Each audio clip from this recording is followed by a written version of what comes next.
In this video, I'll be going over everything you need to know about the Helltooth Harness Witch Doctor build. The Helltooth Harness set got a significant buff going into Season 22, which increased the 6-piece damage bonus from 9,000% to 17,500%.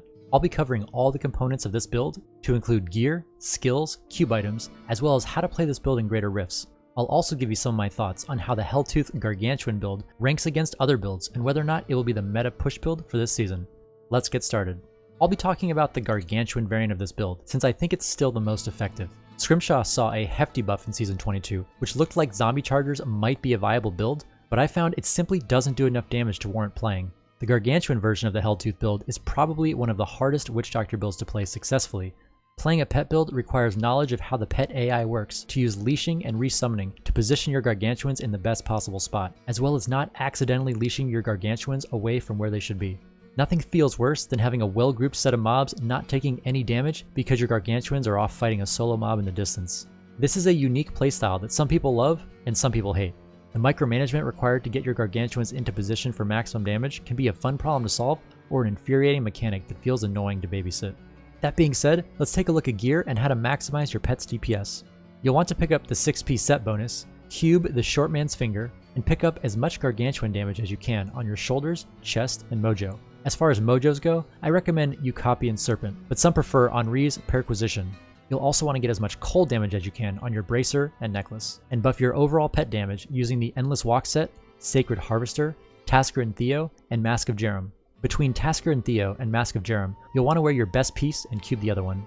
On the defensive side, the Sacred Harvester Lakumba's Ornament combo will give you 60% damage reduction on top of the added resistance from Intellect, and you'll be using Wall of Death Communing with Spirits for the Helltooth 4-piece 60% damage reduction bonus. Your Ukapi and Serpent will give you another 25 to 30% damage reduction from your zombie dogs, and I recommend taking Leeching Beast over Lifelink, since there isn't much in the way of recovery with this build, but Lifelink can still be a solid choice if recovery isn't an issue for you.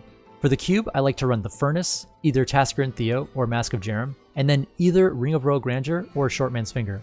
Ideally, you want to equip the Ring of Royal Grandeur to get the full 650% damage bonus from Short Man's Finger.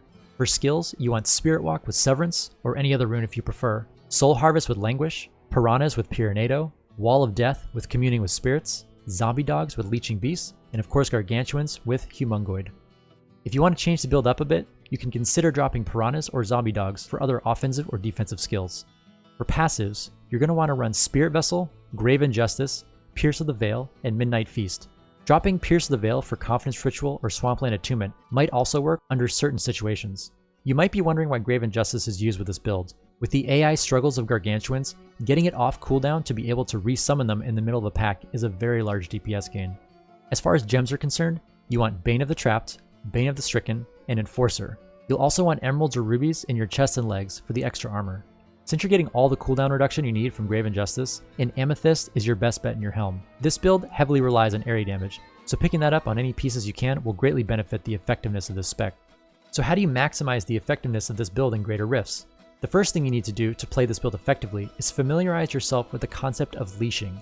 Because the game doesn't ever want your pets to be too far away from you, if you run far enough away from your pets, they'll snap to your position, which we call leashing.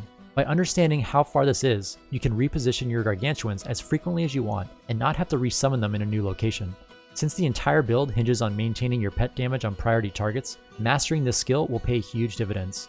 When you first enter the rift, summon your zombie dogs to activate the defensive bonus, and prioritize getting 10 stacks of Soul Harvest as well as casting your Wall of Death on the first mob you see for the defensive bonus. I usually don't summon my Gargantuans until I get some density built up, at which point I summon my Gargantuans in the middle of the pack and cast Pyranado in the exact same spot, ideally on elites if I found a pack. This groups the mobs up tightly right on top of the 3 Gargantuans. Be sure you're standing close enough to these mobs so you get Grave Injustice cooldown resets, and so you don't accidentally leash your pets away from the center of the group.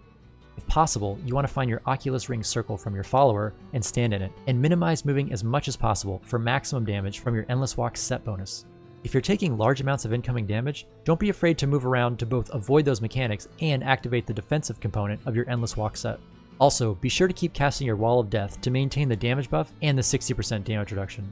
This build is an Elite Hunter build, which means while you want density and benefit from area damage, you want to be sure your Gargantuans are always close to elites so they're getting their cleave damage on them. So how does the Helltooth Harness set stack up compared to other Witch Doctor builds?